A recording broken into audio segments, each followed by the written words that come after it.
7. 쑥덕분인 설. 해가 기울고 있었다. 산등성이를 넘어오는 바람에 차츰 생기가 실려왔다. 유러면의 서편산들은 제 그림자에 덮여 어슴푸레했고 동편산들은 석양 햇살을 받아 붉게 상기된 모습으로 대조를 이루고 있었다. 집집마다 파르스름한 저녁 연기들을 피워 올리고 있었다. 산으로 에워싸인 사발 모양의 유러에 석양빛이 그득했고 그 속에서 피어오르고 있는 저녁 연기는 그지없이 한가로웠다. 염상진은 진광산 마루의 소초에서 그 전경을 내려다보고 있었다. 그는 석양빛에 감싸인 유러의 특이한 풍경을 감상하고 있는 것이 아니었다. 멀고 멀게 뻗어나가 있는 그의 눈길은 행여 연기가 오르지 않는 집이 없는가를 살피고 있었다. 밥대에 연기를 피워 올리지 못하는 집은 끓일 것이 없다는 증거였다. 자신이 유러를 해방구로 장악하고 있는 한 그런 집이 있어서는 안 될 일이었다. 그런 일이 없도록 이미 조처를 했으면서도 그는 신경 쓰기를 게을리하지 않았다. 그가 유러를 장악하고 식구들 수에 비례해서 곡식을 분배해주며 남자들에게 금지시킨 것이 있었다. 사랑방의 화투 노름이었다. 겨울철은 게으름 피우며 그냥 노는 시간이 아니라 내년 농사를 짓기 위한 준비 기간인데 화투놀이에 빠져 농사 준비를 소홀히 하고 빚까지 짊어지고 하는 짓은 바로 인민 해방을 가로막는 행위이므로 만약 그 짓을 하다가 적발될 경우 전 재산을 몰수하고 유로에서 내쫓는 엄벌을 가할 것임을 강조했던 것이다. 처벌받는 것이 두려웠던 것인지 아니면 해방에 대한 진정한 자각 탓이었는지 확실하지는 않지만 아직까지 노름을 하다가 적발된 사람은 없었다. 그것이 비록 자각에 의해서가 아니라 처벌을 무서워한 결과라 해도 염상진은 그 결과에 만족을 느끼고 있었다. 인간은 어차피 제도 속의 동물이고 그 울타리 안에서 의식적이든 무의식적이든 습관을 익히게 되고 좋든 싫든 생존을 유지하게 되었다. 화투 노름이라는 것은 병든 부르주아 근성과 타락한 자본주의 의식이 뒤섞여 만들어낸 대표적인 악성 습관이었다.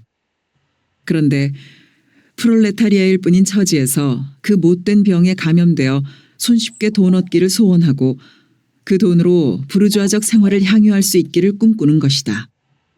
그러나 그것은 악성 습관에 병들어 있는 착각이고 몽상일 뿐이었다. 화투 노름으로 프롤레타리아가 부르주아가 되는 계급 상승이 이루어진다면 얼마나 다행한 일인가. 그러나 그런 기적 아닌 이변은 결코 일어나지 않는다. 아편 중독자가 끝내는 완전한 파멸인 죽음에 이르고 말듯이 화투라는 악성 습관도 계급 상승이 아닌 그 반대의 완벽한 파탄을 초래하는 질병이었다. 봉건적 계급이든 자본주의적 계급이든 이미 형성되어 있는 계급 체제 아래서 계급의 상승이란 있을 수 없는 일이었다. 계급의 본질과 속성이 무엇인가? 계급은 수평적 구분이 아니고 수직적 체계인 것이다. 하층 계급이 상승을 꾀하면 꾀할수록 상층 계급이 억누르는 압력은 상대적으로 커지게 된다. 그것은 영원히 풀리지 않는 수직 구조의 역할이었다. 그러나 그 해결에 유일한 방법이 있다. 그것이 바로 혁명이다. 혁명은 완전히 새로움의 창출이고 완벽한 새로움의 건설이다. 그 세계의 전개를 위하여 인간의 의식은 새롭게 탄생되지 않으면 안 된다. 새로운 제도의 삶을 수용할 수 있는 의식의 탈바꿈. 그것을 위해서는 새로운 규율의 강압이 불가피하며 악성 습관에 병들어 있는 모든 자들은 그 병이 치유되는 동안 새로운 규율이 요구하는 건설적인 고통을 달게 인내해야 하는 것이다. 아편 중독자가 새로운 인간으로 탄생되기 위해서는 필수적으로 감금의 기간을 거치는 고통을 인내해야 하듯이 이제 유러는 해방된 땅이다. 그 땅에 사는 모든 사람들은 의식의 탈바꿈 과정을 거쳐야 하고 자각에 의해서가 아니라 처벌이 무서워 화투를 못 치는 것이라 하더라도 그 기간이 길어지게 되면 점차로 화투를 쳐야 하는 못된 습관이 고쳐지면서 새 질서에 의한 습관을 익히게 될 것이다. 더구나 처벌을 위한 규정만 만든 것이 아니라 안창민을 통해 의식 교육을 실시하고 있으므로 그 영향이 보다 좋은 효과로 나타나게 되리라 믿었다. 저 산 높이에다 농토가 현재의 10배쯤 되었다면 얼마나 좋았을까 하는 공상에 빠지곤 했지. 염상진은 유로를 내려다보며 선배 김태규의 말을 떠올리고 있었다. 김 선배는 자신의 생각을 부질없는 공상이라고 말해버렸지만 그건 결코 허황한 공상만은 아니었다. 그의 생각은 효과적인 투쟁을 전개할 수 있는 근거지가 필요하다는 절실한 실감에서 비롯된 것이었다. 유로는 해방구로서의 입지 조건은 거의 완벽했지만 역시 농토의 넓이는 만족스럽지가 못했다. 염상진은 담배에 불을 붙였다. 숨길이 닿는 것 담배 연기를 깊이 들이마셨다. 담배 연기에 적셔지는 의식의 아련함 속에 김태규에 대한 그리움이 서려들었다. 그는 지금 어디에서 무엇을 하고 있을까? 그의 종적 없음에 대하여 염상진은 한 번도 불길해하거나 불안해 본 적이 없었다. 그는 어디선가 건재하고 있을 것임을 믿었다. 그러나 한 가닥 염려가 없는 것도 아니었다. 그 염려는 작년에 조선민주주의인민공화국이 수립되면서 가슴에 자리 잡게 된 것인데 물론 김태규 개인에 국한된 문제는 아니었다. 공화국의 수상은 김일성 동지였고 부수상은 박헌영 동지였다. 바로 그 점이 염상진의 염려를 자아냈다. 해방이 되면서 공산당 재건운동이 활발하게 일어나고 각 계파의 통합을 거쳐 조선공산당이 결성되었을 때 그 책임 비서는 박헌영 동지였다. 그때 중앙당은 북조선 분국을 정식으로 인준하며 그 책임 비서로 김일성 동지를 임명했다. 그런데 미군정은 공산당 활동 불법화 조처를 취했고 그에 따라 무력 탄압이 가해짐으로써 박헌영 동지는 이북으로 피신하지 않을 수 없게 되었다. 그러고 나서 2년여의 세월이 흐른 다음 수립된 공화국에서 김일성 동지가 수상이, 박헌영 동지가 부수상이 된 것이다. 여러 가지 현실적 여건의 작용이 있었을 것이고 사전에 충분한 이해와 납득을 거쳐 이루어진 일일 거라고 생각하면서도 마음 한구석에 미심쩍은 점은 그대로 남아 있었다. 만약 현실적 제약이 아무것도 없는 상태에서 공화국이 평양이 아닌 서울에서 수립되었을 경우에도 그런 결과가 나왔을 것인가 하는 의문이었다. 그 의문은 곧바로 염려로 이어졌다. 두 동지의 위치 바뀜이 상호 간의 충분한 이해와 납득을 바탕으로 이루어진 것이 아니고 어떤 물리적 힘이나 상황적 조건에 의해 마지못해 짜여진 것이라면 그 미래가 순조로울 수 있을까 하는 점이었다. 만에 하나라도 두 동지 사이에 불화가 내재되어 있다면 염상진은 이 대목에서 스스로의 생각에 제동을 걸고는 했다. 그 생각을 더 진전시켜 보았자 의문만 깊어질 뿐이고 장래에 대한 막연한 불안감은 자꾸만 커져 당장의 투쟁 의욕까지 손상시키려고 할 뿐이었다. 그리고 그건 위험하기 짝이 없는 반당적 사고였던 것이다. 안창민과 단둘이 앉은 자리에서도 토론에 붙일 수 없는 중대한 문제였다. 그건 언제까지나 가슴속 깊숙이 묻어두어야 할 의문이고 염려였다. 여러모로 생각이 깊은 안창민은 그런 의문을 갖지 않았을까.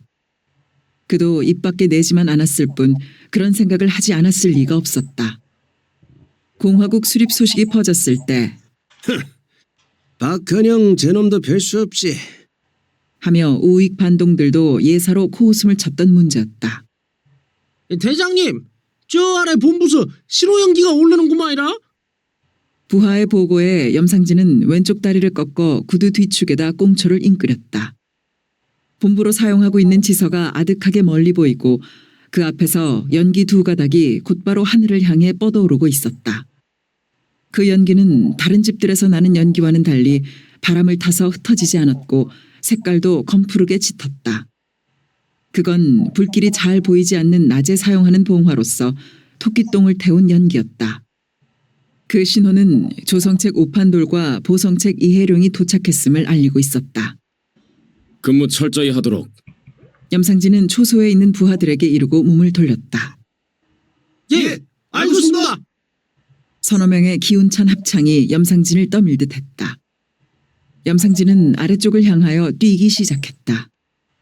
가풀막진 내리막길인데다가 크고 작은 바위들과 나무들이 장애물로 놓였음에도 불구하고 그는 아무런 방해도 받지 않고 거침없이 달려내려가고 있었다. 바위를 뛰어넘고 나무 사이를 빠져나가고 하면서도 그가 달리고 있는 속도는 거의 일정했다. 바위를 뛰어내리다가 새로운 장애물을 발견하면 그는 공중에 몸을 띄운 채로 그 장애물을 피해 발이 놓일 자리를 찾아 순간 동작을 했다. 잠시의 멈춤도 없이 산을 달려내려가고 있는 그는 흡사 몸 날쌘 한 마리 산짐승이었다. 그가 산을 오르내리는 것을 몸에 익힌 것은 지리산에서였고 그의 주력은 10만이들과 맞먹는 것으로 보통 사람들의 5배쯤은 빠른 속도였다. 대성골 화전마을에서 출발해서 세석평전을 지나 천왕봉에 올랐다가 그 길을 되짚어 내려오는 데는 한나절로 좋겠다. 평지만 밟고 사는 사람들로서는 그 빠르기가 도저히 믿어지지 않는 거짓말 같았지만 지리산 속에 사는 사람들 앞에서는 별다른 자랑거리가 될 수 없음은 물론이었다. 본부로 들어서는 염상진을 안창민, 오판돌, 이해룡 3사람이 맞았다. 어째 준비들은 다 됐소? 염상진이 의자에 앉으며 물었다. 다 완료했구마이라.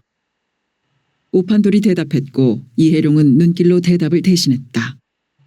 진작한 말이지만 오늘 작전은 적과 싸우는 게 목적이 아니니까 절대로 인명피해를 입지 않도록 해야 할 것이오. 어느 군대나 마찬가지지만 특히 우리들 입장에서는 인명보호가 최우선칙이 돼야 하오. 적은 갈수록 병력을 강화할 수 있는 데 비해 우리 형편은 그렇지가 못하기 때문이오. 염상진은 잠시 말을 끊고 담뱃갑을 꺼냈다. 담뱃갑 아래를 손가락으로 톡톡 쳐서 담배갭이 3-4개가 반쯤씩 나오도록 해서 염상진은 담뱃갑을 오판돌 앞으로 내밀었다. 오판돌은 2손을 받쳐 조심스럽게 담배 1개비를 뽑았다. 염상진은 담뱃갑을 이해룡 앞으로 옮겼다. 이해룡도 오판돌과 같은 동작으로 담배를 뽑았다. 염상진이 끝으로 담배를 뽑아들었다. 담배를 피우지 않는 안창민이 성냥을 그어 염상진으로부터 차례로 불을 붙이게 했다. 염상진이 담배를 돌린 것은 단순하게 담배를 한 대씩 나눠 피우자는 뜻이 아니었다. 그것은 앞에 남겨둔 작전에 대한 서로의 결의를 다짐하는 것이었고 대장으로서 부하들에게 보내는 격려였다. 작전을 앞에 둔 염상진은 언제나 그것을 잊지 않았다. 오늘 밤 11시 정각을 기해 작전 개시. 2시간 동안의 작전 완료. 각 부대가 현재 은폐되어 있는 지점까지 퇴각하는데 각각 3시간. 내일 아침 7시에서 8시 사이에 이 자리에서 다시 만나도록 합시다. 다시 강조하지만은 상황에 따라 최대한 대처하되 절대로 무리한 작전은 피하시오. 이건 처음 시도하는 각 부대별 작전이니만큼 더욱 신중을 기해야 하오. 자, 그럼 2분 수고해 주시오. 의자에서 일어선 염상진은 오판돌, 이해룡과 악수를 나누었다. 염상진이 50명의 부하를 이끌고 벌교를 향해 유로의 주리제를 넘은 것은 밤 9시였다. 오판돌과 이해룡도 각기 50명의 부하를 이끌고 있었으므로 유로에는 안창민을 포함해서 20여 명이 있을 뿐이었다. 염상진은 마을을 피해 산자락을 밟아가며 병력을 이동시켰다. 아무런 장애 없이 예정 시간대로 전동리 뒷산에 도착했다. 거기서 하대치에게 30명의 부하를 분리시켜 주었다. 하동무, 전투 개시 총소리가 나고 나서도 담배 2대쯤 피울 시간 간격을 두었다가 행동하도록 하시오. 알겠구만요. 그러나 고정 보초는 움직이지 않을지도 모르니까 방심하지 말고 이 점 잘 살펴야 하오. 알겠구만이라. 하대치는 어둠 속에서 힘을 꽁꽁 쓰듯이 야무지게 대답하고 있었다. 만약 사태가 위급해지면 작전을 포기하고 신속하게 후퇴해서 단 한 명이라도 인명피해를 입지 않도록 하시오. 알겠구만이라. 작전을 마치는 대로 나와는 상관없이 부대를 지휘해서 신속하게 본부로 돌아가도록 하시오. 알겠구만요. 염상진은 무장병력 20명을 이끌고 부용산으로 오르기 시작했다. 용연사를 돌아 부용동 가까이 접근했을 때 예정된 11시가 20분쯤 남아 있었다.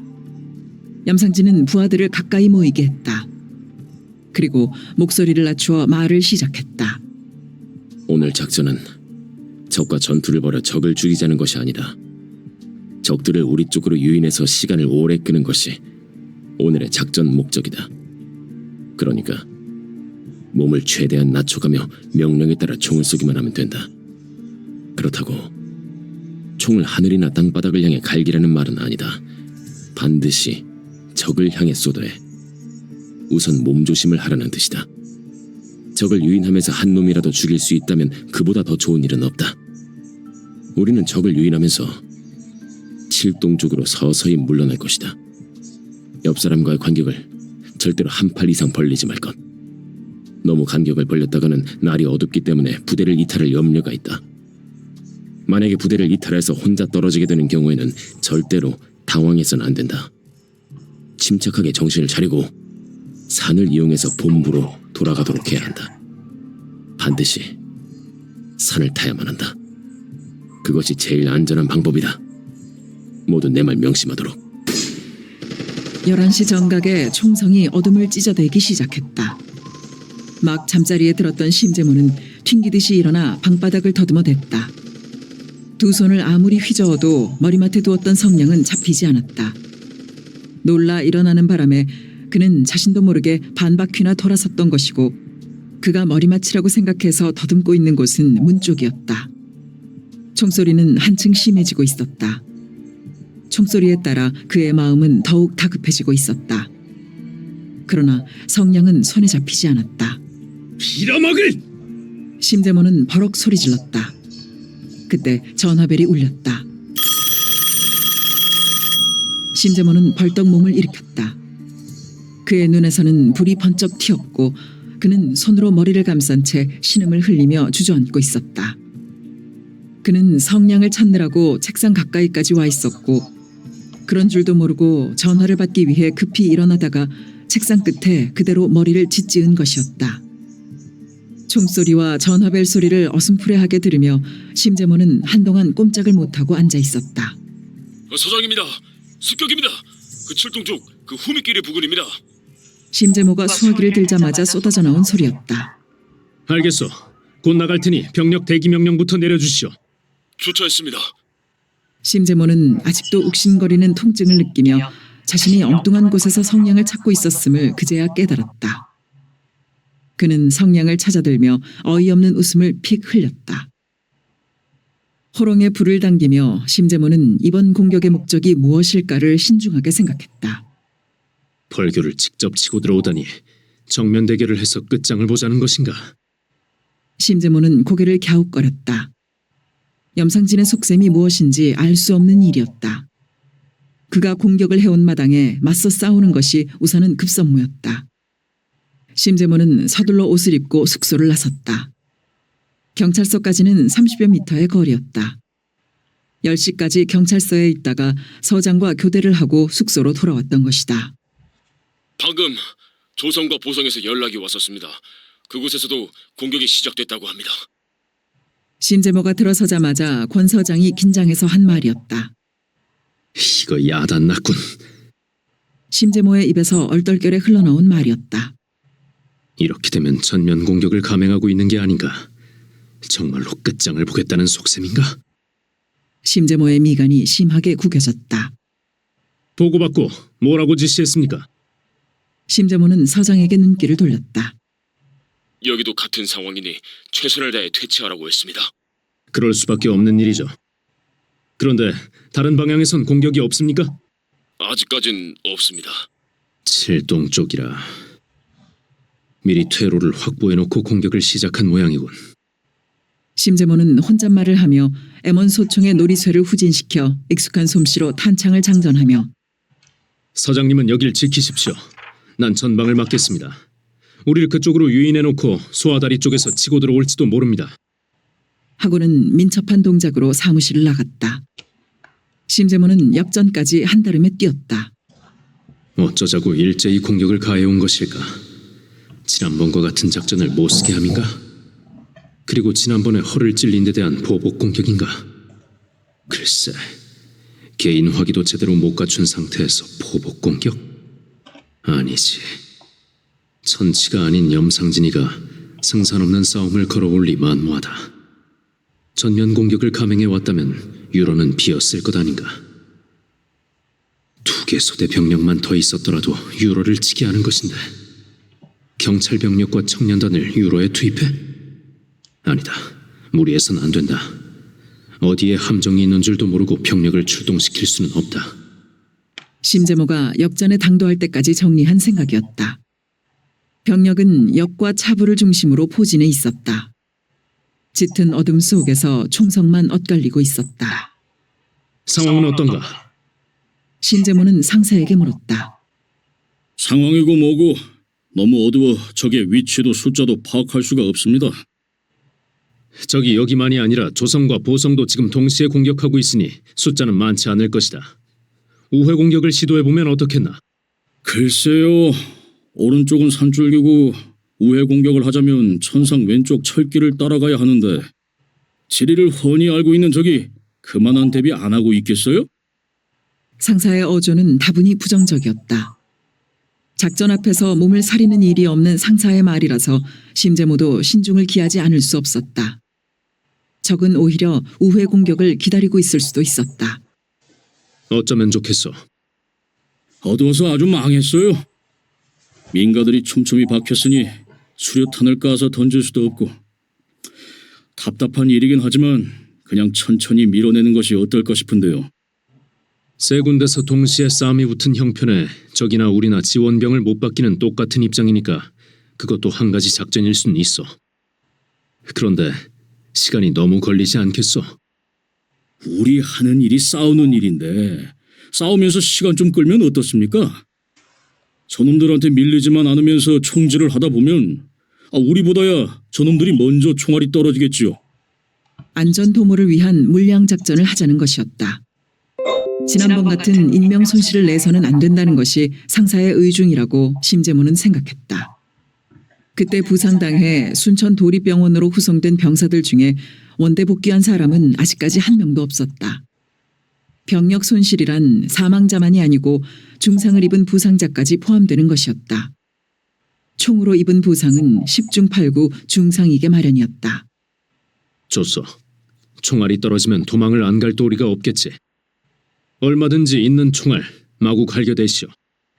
심재모의 말이 떨어지기가 바쁘게 상사가 어둠 속에다 대고 외쳐댔다. 전원! 전방을 향해 집중 사격! 낮은 자세로 집중 사격! 전진 1보씩 집중 사격! 총소리가 갑자기 요란해졌다. 염상진은 유인작전임을 눈치채이지 않기 위해 요령껏 응사해가며 한 발짝씩 뒤로 물러서고 있었다. 야트막한 산자락을 밟아가며 청령리까지 가까이 물러났을 때 예정된 2시간이 다 되어 있었다.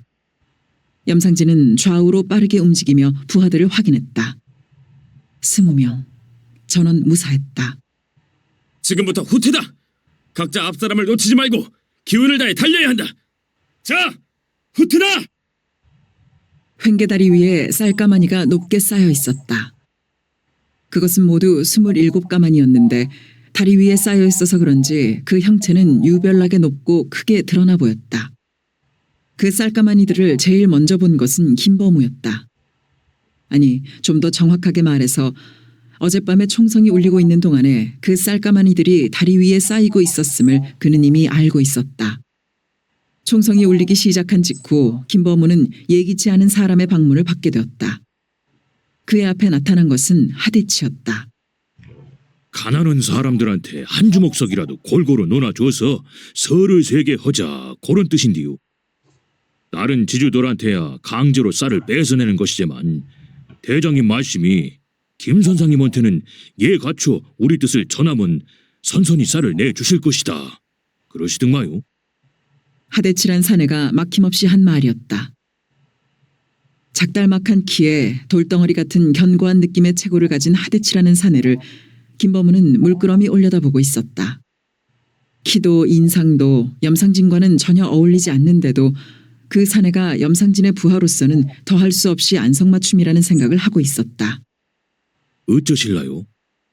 사내의 팽팽한 어조가 김범우의 행동 결정을 독촉하고 있었다. 자신의 말에 따라 하대치의 어깨에 메어진 총의 방향이 달라질 것임은 자명한 일이었다. 김범우의 머릿속에서는 많은 생각들이 다투듯이 일어나고 있었다. 그러나 그 생각들은 염상진을 상대로 했을 때나 필요한 것이었지 하대치라는 사내를 상대로는 하나도 쓸모가 없는 것이었다. 하대치가 필요로 하는 것은 단 하나, 쌀을 그냥 내놓겠느냐 강제로 빼앗기겠느냐 하는 태도 결정이었다. 얼마나 필요하오? 5가마니요. 그럽시다. 김범우는 조용히 광문을 열었고 5사람은 쌀 1가마니씩을 거뜬거뜬 업고 어둠 속으로 사라졌다. 김 선생님, 고맙구만이라. 마지막으로 대문을 나서며 하대치라는 사내는 고개를 깊숙이 숙였다. 혁명전사의 순결. 김범우의 머리를 얼핏 스쳐간 그들의 용어였다. 염상진과는 달리 정치의식의 무장이 다소 덜 되었을 그 모습. 처녀의 정조에다만 쓰는 것으로 통념하던 순결이란 말을 혁명전사 뒤에 왜 붙였는지 김범우는 비로소 알 것 같았다. 하대치의 모습과 순결이라는 말은 이상스럽게 생기를 띠고 어울리는 느낌이었다. 다리 위에는 쌀가마니들만 쌓여있는 것이 아니었다. 거기에는 글씨가 쓰인 한지 한 장이 나붙어 있었다. 벌교 인민 여러분, 이 쌀을 고루 나눠 설을 세십시오. 주먹만큼씩 한 크기로 쓴 붓글씨였다. 그리고 그 옆으로 약간 작은 크기의 글씨들이 이어지고 있었다. 만약 이 쌀을 나눠 갖지 못하게 방해하는 자들은 모두 인민의 적이다. 김범우가 이 경문을 대한 것은 날이 희번하게 트여올 즈음이었다. 이 생각 저 생각을 하며 총소리가 멎어서야 잠자리에 들었던 김범우는 깊은 잠을 자지 못하고 눈을 떴다. 발걸음은 자연히 횡계다리로 옮겨지지 않을 수 없었다. 가서 보니 예상했던 대로 그런 경문이 붙어 있었다. 그때 이미 10명이 넘는 사람들이 쌀가마니 주위에 웅성거리고 있었다. 나는 까막눈인데 무엇이라고 썼어? 수건을 머리에 쓴 한 여자의 수군거림이었다. 요 쌀을 갖다가 설을 세라고 썼소. 한 남자의 낮은 목소리였다. 아무 보거나 갖고 가라. 그런 말이다요. 다른 여자의 말이었다. 벌교 인민이라고 했은 게 아마 그런 값소. 같은 남자의 대꾸였다. 허문, 뭔좀 가져가는 것이 임자시? 또 다른 여자의 말이었다. 짐치국 먼저 남기지 마시오. 요 쌀 임자야 뻔한게. 날이 더 새면 눈에 불 켜고 쫓아와 찾아갈 것이고 넘번첨 요 쌀 손댔다가는 목그냥에 넘겨보지도 못하고 좌익으로 몰려 졸갱이로 칠 것인게. 다른 남자의 이빨은 말이었다. 어따, 요 쌀을 묵든 안 묵든 간에 총질거정 효감스로 요리 마음 쓴 그 맴이 아즘차니 또 아즘차니요. 남자의 이빨은 말을 면박하듯 하는 어느 여자의 더욱 이빨은 말이었다. 김범우는 사람들 사이를 슬그머니 빠져나와 집으로 발길을 돌렸다. 사람들이 주고받는 말 속에는 자신이 염려했던 문제점들이 다 들어있음을 김범우는 느끼고 있었다. 쌀의 소재를 알게 된 주인들이 어떻게 나올 것이냐가 문제였고 주인들이 쌀을 찾아갔을 경우 그들이 편하게 인심을 잃게 될 것은 말할 것도 없고 그에 따른 가난한 민심의 흔들림이 문제였고 손빠르게 쌀을 가져가는 사람들이 생길 경우 어떻게 해야 할 것인지가 문제였고 경찰이나 계엄군이 쌀을 통제한다 하더라도 궁극적으로 그 처리가 문제일 것이었다. 어떠한 문제점들이 있든 간에 그것으로 골머리를 알아야 하는 건 이쪽이었고 그런 문제점들과는 상관없이 완전하게 목적 달성을 한 것은 염상진이었다. 두 번째 문구에 내포되어 있는 다각적인 의미와 함께 염상진의 자신의 찬 모습이 김범우의 뇌리를 채웠다. 어쩌면 당신이 이 세상에서 가장 행복한 사람인지도 모른다. 씁쓸한 웃음을 입가에 물며 김범우가 한 생각이었다. 횡계다리에서 총성이 울리는 소란이 벌어진 것은 아침밥 때쯤이었다. 밥을 먹고 있다가 총소리를 들은 김범우는 반사적으로 자리를 차고 일어섰다. 바로 코앞인 횡계다리에서 울린 총성은 그만큼 요란했고 김범우는 사람이 죽는 것으로 알았던 것이다. 고무신을 질질 끌며 대문을 나선 김범우는 불이 나게 골목을 벗어나 큰 길에 나서 보니 횡계다리 위에뿐만이 아니라 다리 양쪽으로 사람들이 빽빽하게 모여 있었다. 총을 든 군인들이 쌀가마니를 에워쌌고 한 군인이 쌀가마니 위에 올라서서 뭐라고 소리쳐대며 공포를 쏘고 있었다. 저 자식 저거 무슨 헛개비춤 저감수로 무엇이라고 떠들어 싸는다냐? 아 보면 모르겠는가? 싸게 불러서란 것이.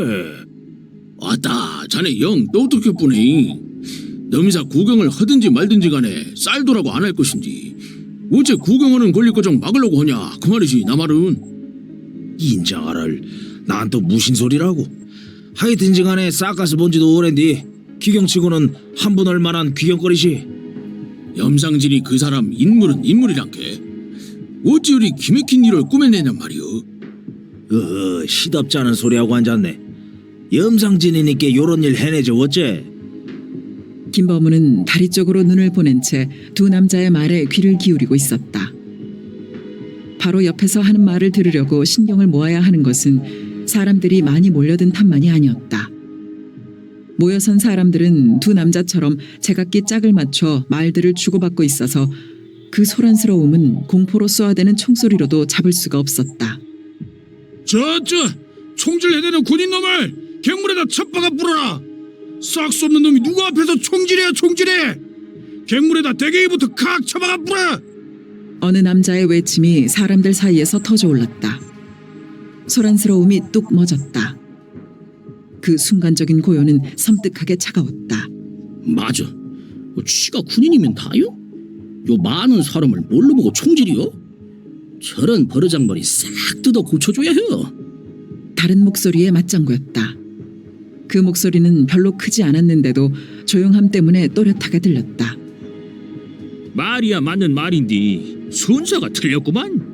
저놈 버르장머리 고치는 것이 먼첨이 아니라 쌀가머니를 갱물에 처박아 뿌는 것이 먼첨이시. 우리야 묵은 것이나 진배 없은께로 부자놈들이 챙겨가지 못하게 갱물에 풀어 괴기들이나 먹게 혀. 김범우는 문득 긴장했다. 그 말은 사태의 결과를 환히 내다보고 있는 오기의 발동이었고 파급 효과가 큰 선동이었다. 어허, 그거 참말로 좋은 생각이시.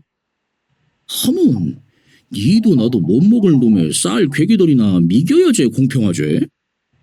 그려 우리 한군에 밀어붙여 보더라고. 여기저기서 외침이 터져나오고 사람들은 웅성거리고 소란은 아까보다 한결 심해졌다. 김범우는 마음이 조급해졌다. 만약 몇 사람이라도 힘을 합쳐 사람들을 다리 쪽으로 떠밀기 시작하면 사태는 심각하게 변할 위험이 컸다. 난간이 없는 다리에 몰려있는 사람들이 아래로 떨어질 수도 있었고 군인들이 거칠어질 수도 있었다. 사람들의 동요는 일단 막아야 될 일이었다. 김범우는 몸을 빠르게 놀리며 길 가장자리를 살피고 있었다. 높직하게 올라설 만한 것을 찾는데 그런 것이 눈에 띄지 않았다. 싸게 밀어붙여 뿌려. 땅뭉을 심치고 확 기운 쏘부러.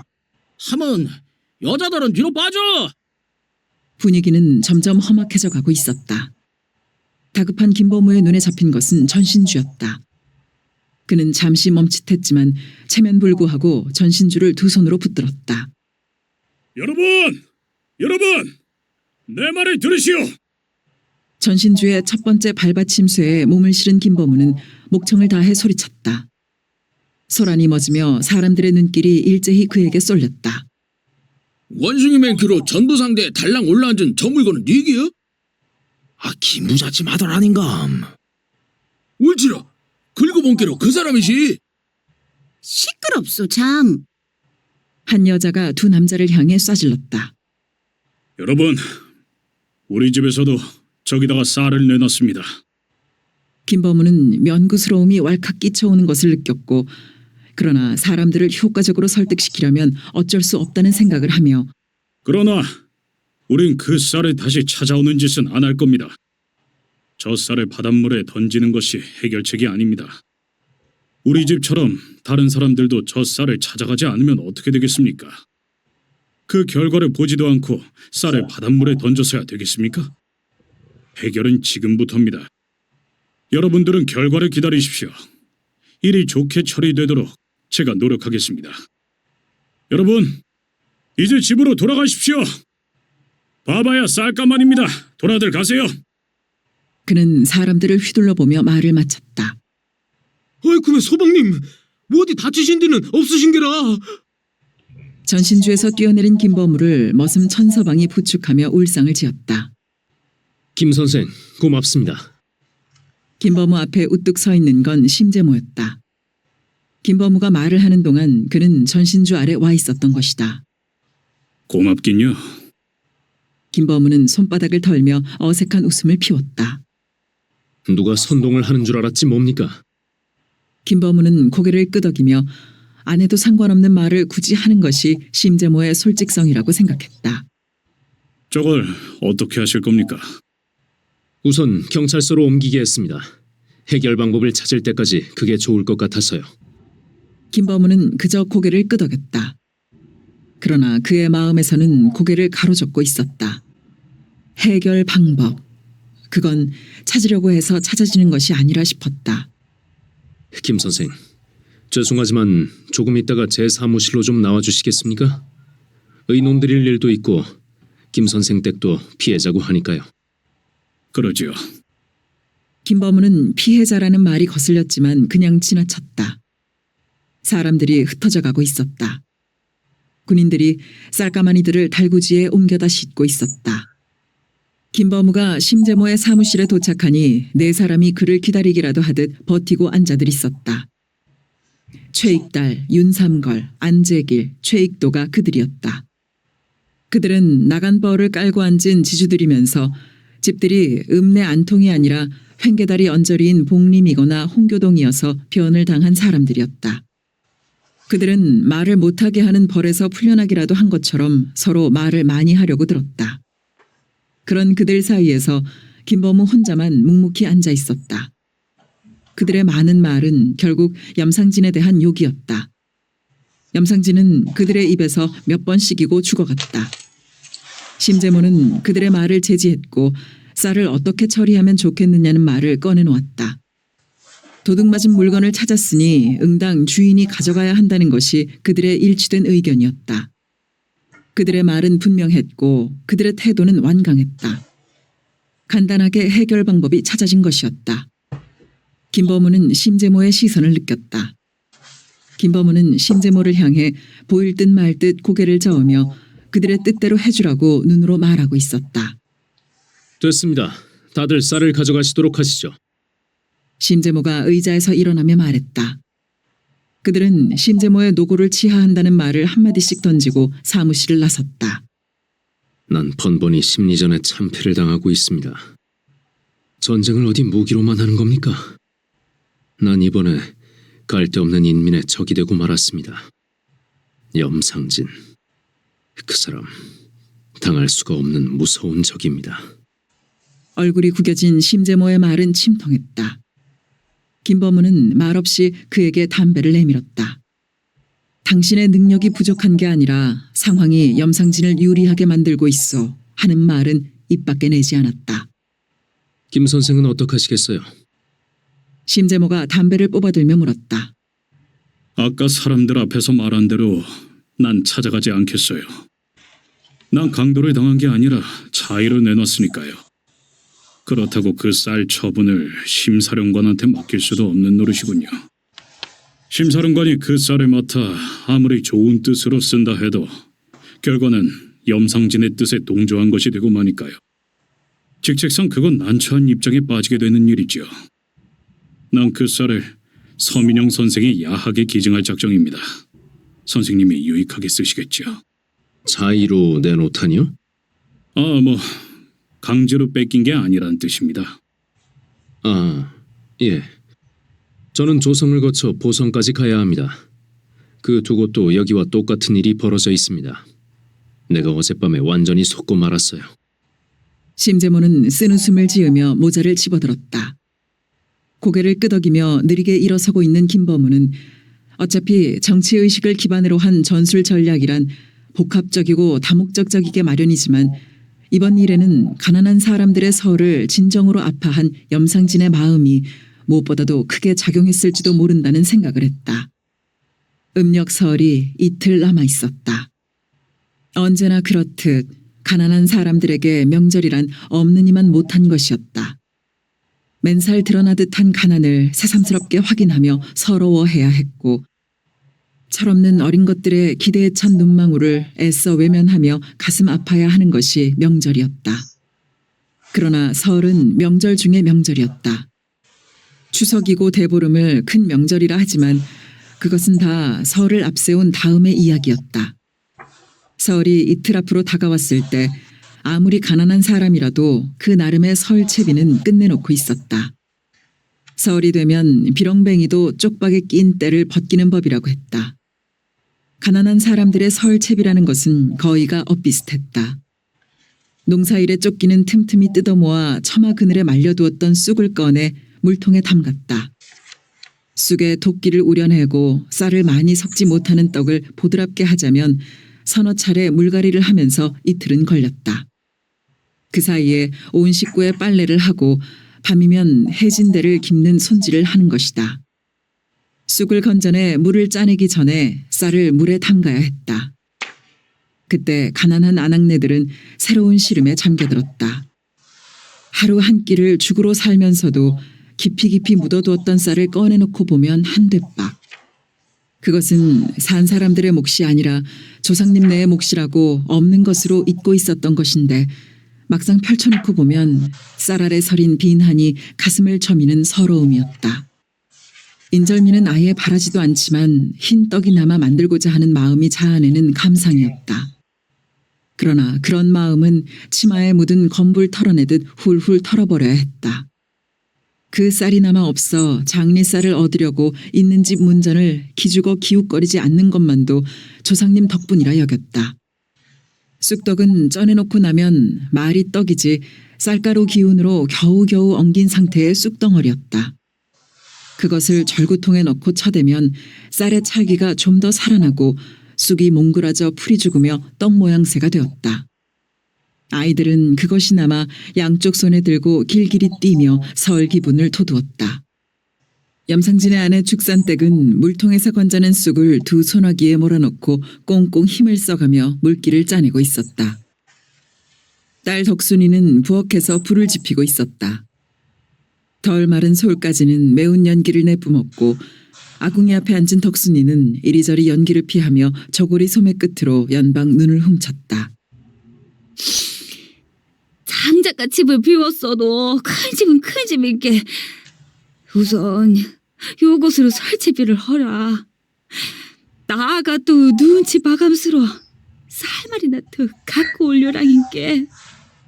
며칠 전 시어머니가 쌀을 이고 와서 한 말이었다. 남편이 유로에 진을 치고 난 다음부터 시어머니의 몸짓은 한결 질정이 없어 보였다. 무엇에 쫓기듯 허둥거리는 것 같기도 했고 무엇을 찾는 듯 두리번거리는 것 같기도 한 모습이 불안하기 그지없었다. 그것이 다 자식도 너미에 어찌할 수 없는 마음인 것을 죽산댁은 제 마음을 짚어 헤아리고 있었다.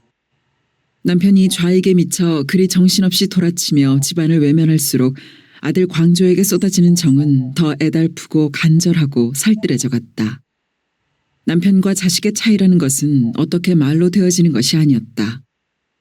남편은 없어도 사라지겠는데 자식이 없어져서는 사라질 것 같지 않은 마음, 그런 차이였다. 내외지간은 한 몸이라 무촌이고 자식지간은 한 발 건너서 일촌이라 했다. 그것은 도무지 신용할 수 없는 말이었다. 부부가 무촌이라는 것은 뜻 맞고 몸 맞았을 때 이야기지 부부는 갈라서면 남남이라는 말도 있었다. 그러나 자식과 갈라서면 남남이라는 말은 세상 어디에도 없었다. 자식과는 갈라설래야 갈라서지는 것이 아닌 법이었다. 그것은 피나 눈물 해서인 것이고 피끈으로 이어져 있어서 그런 것이었다. 시어머니는 그 피끈이 당기고 또 당겨 그리도 허방을 딛는 것처럼 갈피를 잡지 못하는 것이리라. 그런 시어머니를 대할수록 안쓰럽고 애처로웠다. 죽산댁 뭐러시오? 한 여자가 시루를 들고 사립을 들어서고 있었다. 인 까끔댁 어서 오시오. 죽산댁은 오른팔을 들어 이맛잠에 흘러내린 머리카락을 넘기며 여자를 맞았다. 나가 요것을 지 때문에 갖고 왔는갑소이. 쑥 건지는 것 본께도 잘 썼구만이라. 깎음대기 시루를 조심스럽게 놓으며 말했다. 다 깎음떼기 매시라운 게 그러요. 죽산댁이 흐리게 웃으며 그 말을 받았다. 일소는 멈추지 않은 채였다. 나가 매시라우먼 죽산떼건 어쩌라구라. 빈손으로 오기 미안 싫어봐 좁게 갖고 왔는디 아직 따따한 게 요것한 게 잡사보시오. 깎음댁이 치마폭에 감싸가지고 온 놋그릇의 뚜껑을 열어 쑥떡 한 개를 집어내서 죽산댁의 입 가까이 디밀었다. 죽산댁은 입을 크게 벌려 떡을 받아 넣었다. 그런 그녀의 얼굴에 좀 더 확실한 웃음이 번지고 있었다. 맞나요? 죽산댁이 떡을 우물거리며 말했다. 만나기는 간이나 맞을란지 모르겠소.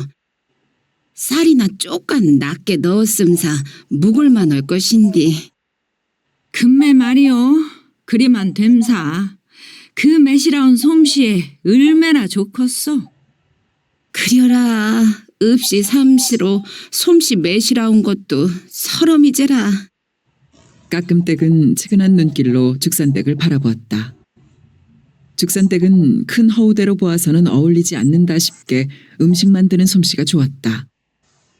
친정이 밥술이나 먹고 사는 살림살이였다는 것을 알면 누구나 금방 고개를 끄덕였다.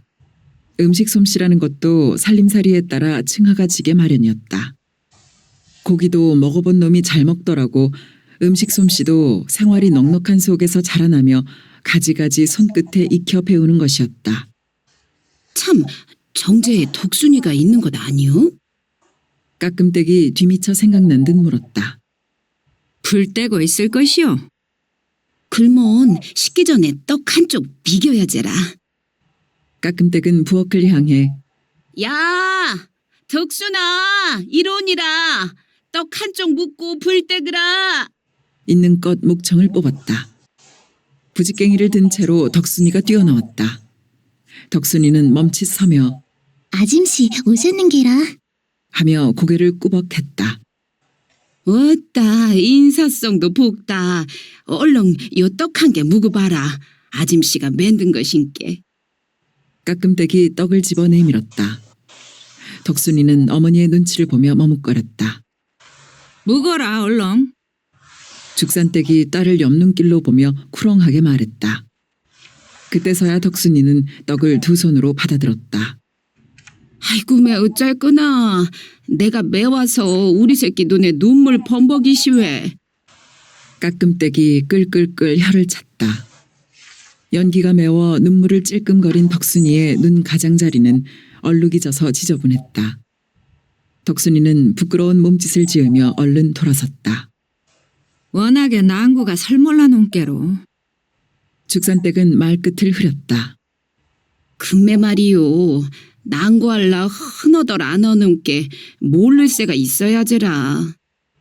나가 시집와서 처음에 턱 죽었던 것이 난구 마음대로 못 사질르는 것이더란께라.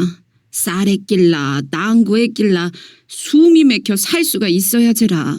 처녀 쪽에 넣은 난구야 허천나게 많았은께 죽을 묵음시롱도 구들장이야 뜨끈뜨끈한께 겨울나기가 행결 설했단께요. 근께 깎음대가 아니요. 처녀 쪽이야 그러면 뭘 할 것이요. 여자야 시집팔자 잘 타고나야지. 친정팔자 잘 타고나 봤자 아무 소용없소. 살아감수로 더 서럽기만 하지. 죽산댁은 가늘고 긴 한숨을 내쉬었다. 깎음댁은 무심결에 그 한숨을 따라서 쉬고 있었다. 깎음댁은 산이 많은 승주에서 시집을 얻고 산이 겹겹인 산골 마을을 깎음실이라고 부르기에 그녀의 태코는 자연히 깎음댁이 되었다. 어떻게 떡을쌀을 구했습디요? 깎음댁은 조심스럽게 말을 떼었다. 시어머니가 조금 가져오셨제라. 다행이요. 근디 광조 아버지가 횡계다리에다만 쌀가마니 쌓지 말고 이 마당 한가운데다 한가만 툭 던지고 갈 일이지. 깎음댁의 아쉬운 듯한 어조였다. 그 문딩이 만보가 모지락 싫어봐. 넘들은 다 줘도 지 집구석만은 쏙 빼놓을 물건이요. 죽산댁의 얼굴에는 금방 노여움이 서렸다. 죽산댁 그리 말어들 마시오. 여자 몸으로 죽산댁이 얼마나 몸고상 맘고상 겪으면서 사는지 그 속이 얼마나 시리고 아프고 서런지 어찌 모르겠소. 그래도 광조 아버지를 거짓골로라도 그리 말하면 못쓰요. 광조 아버지는 장어고 또 장원 사람이요. 시끄럽소 그 문딩이 약. 죽산댁은 물기를 뺀 쑥덩어리를 패대기 치듯 했다. 금매 죽산댁이야 어저께 횡계다리를 안 나가봤으니께로 몰라 그렇지. 시상에 사람도 그리 많이 모였을랍디요. 그 많은 사람들이 경찰이 욱대겨 모인 것도 아니고 뭐 청년단이 건미겨 모인 것도 아니고 뭐 니도 나도 다 지맘 통여서 지 발로 걸어서 모인 것인데 그것이 어째서 그리 돼야겠소? 그것이 다 광조 아버지가 장원 이려서 그렇고 광조 아버지 힘이 그 많은 사람들을 끌어당긴 것이오. 금매 그것이 다 무신 소양 있는 짓거리요. 자석 새끼들은 쫄쫄이 굶겨놓고. 글씨 죽산댁 나 허는 말 들어보시오. 그거 웬 그 많은 사람들이 다 하나씩 달린 입으로 각단지게 말하는디 염상진이가 사람이다. 염상지리가 질이다. 염상진이가 장어다. 뭐다 요런 좋은 소리를 노래 얻었기 혔단 말이오. 요 인심허먼 시상에서 광조 아버지 아니고는 그 누가 그런 좋은 소리만 들을 수 있겠소? 죽산댁이 그 소리들을 들었으면 그간 세인 서름이고 분엄이고 고상이고 싹 다 갱물 빠지댔기 깨끗하니 씻겨 나감스로 배가 조개산만 허니 불렀을 것이오. 그런 말 듣고 헛배 불러봐야 뭘 것이오. 돌아서면 진짜 배만 더 고픈 법이요. 그라네라 죽산댁. 깎음댁은 죽산댁 옆으로 바싹 다가앉으며 나가 요런 소리는 아무한테도 못 해본 소린디라. 그 많은 사람들이 헛말을 듣고 집으로 걸어옴수로 생각해 본게 광조 아버지가 넌 못할 고상 사서 오는 것이 결국은 헛고상 오는 것이 아니구나 하는 것이고 닮은 생각 한나는 우리 집 남정네는 모르는 남정네고는 생각이 들더란께요. 남정네로 한평생 삼수로 광조 아버지 맹키로 넘들 위해 이름수로 우러름 받고 살기도 하는데 거기다가 우리 남정네를 비우니께 어찌 그리 짜져놓고 쫌팽이로 베는지 참말로 기가 찹디다. 글타고 살림살이나 지대로 건사오면 또 모르겠소.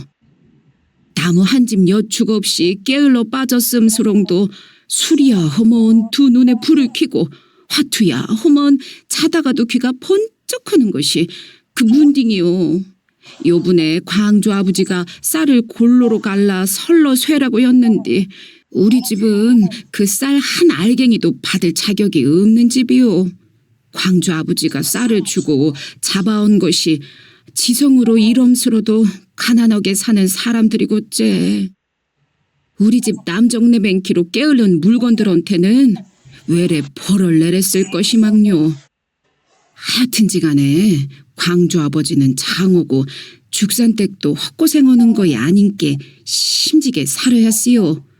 말들을 아녀서 그렇지 어디 나만 요리 생각하겠소? 그리 말을 흔께로 고맙소. 근데 그런 맘 아무한테나 표식 내지 마시오. 하모니라 나가 애기간디라. 어쨌거나 사람들이 지 발로 걸어 그리 많이 먹이는 재작년 그렇겐가 순천서 광주로 가는 김구 선상을 보겄다고 역전이 미어터지게 사람들이 몰린 뒤로 천일이요. 그것이 다 말은 아니어도 속은 있는 시상인심이요. 어따 하고자 아픈 말 다 협은께로 속이 시원해요. 나 이제 가볼라요. 떡 잘 묶었어. 죽산댁은 깎음댁이 사립 밖으로 나갈 때까지 그 뒷모습을 물끄러미 바라보고 있었다. 그런 그녀의 마음은 추위로 얼어붙은 몸이 뜨거운 물을 한 사발 훌훌 불어 마시고 나면 속에서부터 풀리는 것처럼 훈훈한 기운이 감돌고 있었다.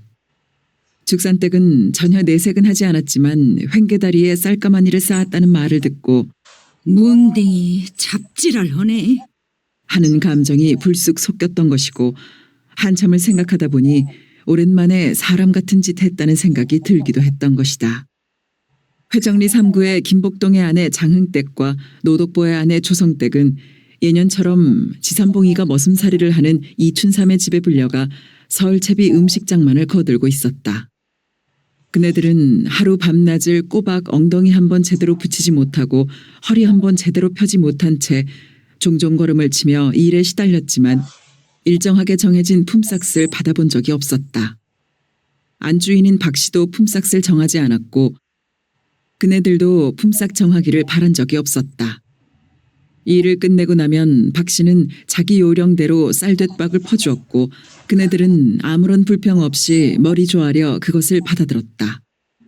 그 쌀이 그네들의 설쇠 미천이 되어주었다. 그래서 그네들은 설이 임박하면 행여나 불러주지 않으면 어쩌나 하는 은근한 걱정도 없지 않았다. 박씨네는 1000석, 2000석 하는 부자들에 비하면 부자라고 할 수가 없었다.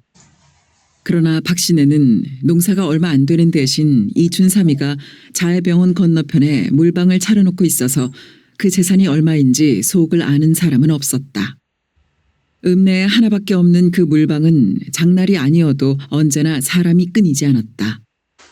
그래서 양잿물만 팔아도 먹고 살 돈은 넉넉하게 번다는 소문이 일찍부터 나 있었다. 그런데 그 가게에는 없는 것 없이 온갖 물감가루가 갖춰져 팔려나갔고 성냥이며 양초며 석유까지 팔았다. 박씨네는 알부자로 불렸고 회정리 3구에서는 꼽히는 부자였다. 장흥댁 요 찹쌀이 다 익었구마. 얼른 들려야겠네. 부뚜막에 한쪽 다리를 걸친 조성댁이 주걱 끝에 약간 찍어낸 찹쌀을 씹으며 말했다. 어이, 분부터 띠내야지. 쌀가루를 반죽하고 있던 장흥댁이 칼을 들고 시루로 다가갔다. 김이 새나가지 못하도록 솥전과 시루가 맞닿는 부분을 삥 돌아가며 붙인 시루번이 그동안 돌덩이처럼 딱딱하게 익어버려 그것을 떼내지 않고는 어떤 장사라도 시루를 그냥 들어 올릴 수는 없었다. 그거 잘 간수어서 조성댁이 말했고 직간에 내뿔라네. 장흥댁이 어찌게 말을 받았다. 남의 집 음식장만을 해주며 그네들이 마음 놓고 차지할 수 있는 것은 그것뿐이었다. 떡고리도 입에 넣기가 주인의 눈치 보이고 전을 부치며 간보기로 입에 넣는 것도 주인이 신경 쓰이는데 시룻번만은 마음 놓고 싸가지고 갈 수가 있었다. 그런 만큼 그것은 딱딱하기만 하고 별다른 맛이 없었다. 소금으로 간을 맞춘 것도 아니어서 더 맛이 없는 것이다. 그러나 배고른 아이들은 그것도 환장을 했고 그것이 분명 쌀가루인 이상 묽은 죽에 비할 것이 아니었다. 박씨네는 떡을 한두 가지 하는 것이 아니니까 그것을 다 모았다가 둘이 똑같이 나누면 수월찮은 양이 되었다. 둘이는 서로 말은 하지 않았지만 시루번을 붙일 때는 주인에게 타박듣지 않을 정도로 넓고 두껍게 붙이고는 했다. 야야 점애야, 시루 띠내는 것 암수로 뭐라고 있냐. 사게 삼봉이 불러 떡칠 채비 시켜야지. 내사 몰라갔어. 조성댁이 부르시오. 나물거리를 다듬고 있던 처매는 바락 소리를 지르며 조성댁을 향해 눈을 흘겼다. 아니 조년이 어째 저려? 경기를 하는 것도 아니고 양잿물을 묵은 것도 아니고 니 어디다 대고 소리 지르고 지랄이야 지랄이. 조성댁이 억누른 목소리였지만 앙칼지게 쏘아붙였다. 없이 산다고 저런 것들까지 하시하나 싶은 자격지심이 발톱을 세웠던 것이다. 양쪽 볼에 살이 쪄서 눈 위쪽보다는 아래쪽이 곱절은 더 커 보이는 얼굴을 한 첨예는 연방 뭐라고 꿍얼대고 있었는데 지그 아덜룸인가 어쩌고 하는 말이 섞이고 있었다. 저년이 문어 잡는 놈 맨키로 알아듣지도 못할 소리를 무엇이라고 씨불거린다냐 시방. 니 나 욕하고 자빠졌냐. 조성댁이 자기의 머릿수건을 획 잡아채며 일어났다. 에헤이 이 사람아, 자 말을 찬찬히 들어보소. 다 큰 총각 보고 삼봉이 불러 싼다고 저리 역정이 난 것이지. 장흥댁이 눈을 깜박거리며 말했다. 오라 저 하늘 같으신 님 보고 좋은 데를 안 쓰고 버리장머리 없이 이름을 불렀다 그것이구만. 왔다 열려놨다.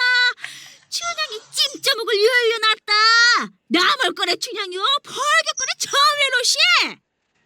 조성댁은 입을 가리고 웃기 시작했다. 장흥댁도 따라서 웃기 시작했다. 화가 난 이유와 잔뜩 부어터진 살찐 얼굴이 웃지 않을 수가 없게 했던 것이다. 뭐이가 그래도 우습소? 떡시루에 침 튕겨감서? 점애가 소리치며 발딱 일어섰다. 조성댁과 장흥댁은 그만 웃음을 뚝 그쳤다. 정말 떡시루에 침이 튀기라도 한 것처럼. 두 사람은 긴장한 얼굴로 서로를 쳐다보았고 서로가 민망해져 눈길을 돌렸다. 처음에야 이년아 너그 이모한테 그리도 좋은데 바치게 하고 잡으면 사게 시집이 나가거라. 네가 시집 가면 좋은데 오지 말라고 여도 우리가 알아서 지서방 할 거이다. 어른 앞에서 부끄러운 것도 모르는 이유는 찰따구니 없는 가시네야. 싸게 가서 사몽이 불러오니라. 조성댁은 쥐어받기라도 하듯 끝말에 힘을 박아 야무지게 쏴질렀다. 아직도 부어터진 얼굴인 점에는 두 발로 부엌 바닥을 퍽퍽 내지르며 밖으로 나가고 있었다. 이년아 시집 가기 전에 엉치에 금 가겄다. 장흥댁이 혀를 차며 시로 손잡이를 잡았다. 저 미련 툭시발 같은 년 시집 가서 삼봉이 주먹이 다근다근 맞아야지 미련 고칠 것이네. 조성댁이 시루를 맞잡으며 말했다. 나란히 붙은 세 개의 솥에는 다 떡시루가 올려져 있었다. 지금 드러내고 있는 것이 인절미였고 가운데가 시루떡이었고 그 다음이 가래떡 만들 쌀이 앉혀져 있었다. 그것만이 아니었다. 시루가 비워지는 대로 흰떡, 백설기, 쑥떡을 차례로 앉혀야 했다. 그 중에서 제일 적게 만드는 것이 쑥떡이었다. 쑥떡은 떡살로 찍어내는 흰떡에 구색을 맞추기 위해 신용하듯 만들 뿐이었다. 그 많은 종류의 떡을 쪄내고 치고 만들고 하다 보면 겨울 하루 해가 다 저물었다. 어두워지기 시작하면서는 가지가지의 전을 붙이고 이런저런 나무를 묻히며 밤이 깊어가게 되었다. 언제나처럼 떡들을 다 만들고 나자 땅거미가 내리고 있었다. 인절미를 썰랴 가래떡을 빚으랴 흰떡을 찍어내랴 한시도 쉴 짬이 없이 몸을 놀리고 난 조성댁과 장흥댁의 허리는 커다란 돌덩이가 얹힌 듯했다. 그러나 나무 타발에 남아 잠시 엉덩이를 걸치고 허리를 풀 처지가 아니었다. 그네들은 살강 옆에 선 채로 한술씩 뜨고 또 일에 달라붙어야 했다. 숯불 위에 올려진 번철은 이미 달아 있었다. 조성댁과 장흥댁은 제각기 번철 하나씩을 차지하고 있었다. 장흥댁이 끄ꯛ 트림을 해올렸다. 아유 문딩이 애지간히 돌라먹었는갑다. 조성댁이 중얼거렸고 장흥댁이 눈을 흘갔다. 번철에서 기름이 지지직거리며 끓자 고소한 기름 냄새가 퍼져오르기 시작했다. 아무래도 명절 치레하는 기분을 돋우는 것은 떡 쪄내는 냄새가 아니라 전 부치는 기름 냄새였다. 전감을 놓을 때마다 번철은 깜짝깜짝 놀란 듯 피지직거리고 푸드득거리는 소리를 소란스럽게 알았고 기름 냄새는 부엌을 넘쳐나 온 집안에 진동하게 되었다. 조성댁이 끄ꯛ 트림을 했다. 문딩이 넌 말하고 앉았네. 장흥댁이 픽 웃었고 금매 말이시 묵은 것도 없이 속만 끄덕으시. 조성댁이 목을 내리며 또 한 번 트림을 해올렸다. 그네들은 여러 종류의 떡을 만들면서 주인의 고안에 따라 떡고리를 주섬거리고 간을 본다며 팥고물을 한 주먹, 뜸이 들었는지 본다며 떡살을 한 입. 그러다 보니 배가 찰 대로 차 있었다. 못 먹던 속에 갑자기 많은 양이 들어가니 연방 트림이 올랐고 그네들은 배 곪고 있는 자식들을 생각하며 속이 거북함을 죄의식으로 느끼고 있었다. 언니. 잔뜩 도살인 어린아이의 목소리였다. 장흥댁과 조성댁은 거의 동시에 소리나는 쪽으로 고개를 돌렸다. 그런 그네들의 가슴은 철렁 내려앉고 있었다. 언니, 나요, 나. 부엌 뒷문에 얼굴만 간신히 내밀고 있는 아이가 빠르게 말했다. 그건 조성댁의 셋째 아들 천수였다. 아이고 문디가 여기는 뭐 하려고 와? 조성댁은 질겁을 하며 팔을 치켜들었다. 장흥댁은 휴 한숨을 내쉬었다. 언니, 나 배고파서 까물치겠단 말이오. 천수는 어느새 문지방을 넘어 쪼르르 달려와 조성댁 옆에 바싹 붙어 앉았다. 아이고 요런 잡그사 니가 여기는 얼진도 말라고 안 어디야. 니 탈몽댕이 분질러지기 전에 싸게 가거라. 조성댁의 얼굴은 일그러져 있었고 그 목소리도 살벌했다. 언니, 나 배고파 죽겠단께. 아이는 제 어머니의 태도에는 아랑곳 없이 번철에서 지지직거리고 있는 전에만 눈길을 쏟아붓고 있었다. 언니, 저 부치기. 아니요 가사게 가. 조성댁은 곧 쥐어지를 것처럼 주먹을 치켜들며 이빨을 응둥 물었다. 기왕지사 와쁜 것인디 하나 미겨 보내시오. 점예가 선선하게 한 말이었다. 어떻게 할까? 조성댁의 마음은 순간적으로 헝클어졌다. 조성댁. 장흥댁의 목소리는 찐득하게 길었고 조성댁은 그 순간 마음을 간추렸다. 안디요. 제상에 오르지도 않은 넘 음식을. 조성댁은 강단진 어조로 말하며 고개까지 세차게 저었다. 그건 주인 박 씨가 엄하게 내려놓고 있는 말이었고 조성댁은 그 말을 점예가 아닌 바로 자기 자신에게 하고 있었다. 어쩐 얘기다냐? 모두의 눈길은 일시에 부엌문 쪽으로 쏠렸다. 거기에는 소쿠리를 받쳐든 박 씨가 곧게 서 있었다. 근데 여기는 을진도 하지 말라고 새가 달게 말을 일렀는데도 이런 뭉딩이 같은 새끼가 생쥐생기 바퀴로 포로로 기어갖고 잠시 애간장을 태워먹뇨. 아이고 지금 쥐어뱅개갖고 쫓아낼 참이었구만요. 두 손을 모아잡고 일어선 조성댁의 변명이 구구했다. 어쩌냐? 전에 입댔냐 어쩌냐? 박 씨는 싸늘한 얼굴로 점예한테 묻고 있었다. 아니구만이라 쫓겨나까 와갖고 전을 묶고 잡아 하는데 조성댁이 안 된다고 잡아 땜수로 막 가라고 왈기는 참이구만요. 참말이냐? 야, 박 씨는 부엌으로 한 발짝 들어섰다. 누룽박 긁어놓은 거 있냐? 있는디요? 그거 들려보내라. 아니구만요. 그냥 보내라는 마요. 조성댁이 황급히 말하며 아들의 등을 떠밀었다. 자넨 가만히 있어. 박 씨의 말은 차고도 엄했다. 살강의 바가지에 든 누룽지를 점예는 꽁꽁 뭉쳤다. 박 씨 쪽으로 힐끗 눈길을 보낸 그녀는 누룽지 뭉치를 아이의 손에다 쥐어주었다. 그것은 아이의 야윈 두 소나기에 넘치는 전구공만한 크기였다. 가거라 싸게 가. 조성댁의 목소리는 메어들었고 이리저리 눈치를 살피던 아이는 다람쥐처럼 부엌 뒷문을 넘어 자취를 감추었다.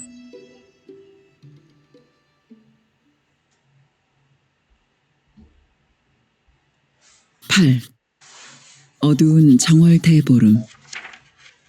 음력 설날 교회는 어린아이들로 에워싸여 있었다. 교회는 약간 높은 지대에 자리 잡고 있어서 그 주위가 별로 넓지 못한 데다가 읍내에 아이들이 몰려들어 어디에도 발 디딜 틈이 없을 지경이었다. 아이들은 교회 주변에 빈터만 채운 것이 아니라 계단에까지 겹으로 줄을 잇고 있었다. 그 아이들은 추운 것도 모르는 듯 작은 입들을 쉴 새 없이 놀려댔다. 그런 아이들의 표정은 거의가 밝았는데 그 얼굴 피부나 입성은 가난을 있는 대로 드러내고 있었다.